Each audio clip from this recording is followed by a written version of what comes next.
तेलंगाना रियासत की तश्कील के बाद हुकूमत तेलंगाना ने जियो नंबर 58 और 59 के जरिए रेगुलाइजेशन स्कीम मुतारिफ कराई है। हुकूमत के इस जियो से इस्तेफादा न करने वालों के लिए तेलंगाना हुकूमत दोबारा जियो नंबर 59 के मुताबिक और मौका दे रही है। इसके एक हिस्से के तौर पर मलकाजगिरी में जुमला 732 दरखास्तें मौसूल हुई।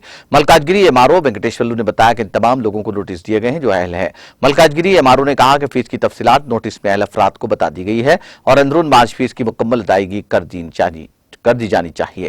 एमआरओ ने कहा कि तमाम अहल अफराद जिन्हें नोटिस मौसूल हुए वो जल्द अज जल्द इस मौके से इस्तेफादा करें।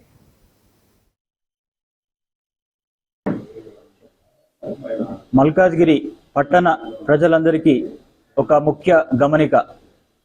ప్రభుత్వం తెలంగాణ ప్రభుత్వం ఏర్పడిన వెంటనే జీవో 5859 అనేటటువంటి ఒక స్కీమ్ ద్వారా ఇర్రెగ్యులర్ గా ఉన్నటువంటి ల్యాండ్స్ ని అందులో డ్వెల్లింగ్ యూనిట్స్ ని రెగ్యులరైజ్ చేసే క్రమంలో 5859 అనేటువంటి జీవో 2 తీసుకురావడం జరిగింది.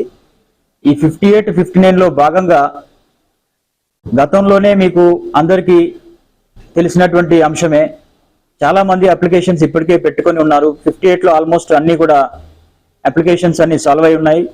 59 లో కొంతమంది అప్లికేషన్స్ పెట్టుకోలేదని చెప్పేసి చాలా మంది కోరడం వలన ప్రభుత్వం రీసెంట్ గా ఒక ఎక్స్టెన్షన్ ని, అంటే ఈ 59 జీవో కింద అప్లికేషన్స్ ని రెగ్యులరైజ్ చేసుకోవడానికి మళ్ళీ అప్లికేషన్స్ పెడితే మన మండలంలో అంటే మల్కాజ్గిరి మండలంలో జిల్లా బృందాలు 2 బృందాలుగా ఏర్పడి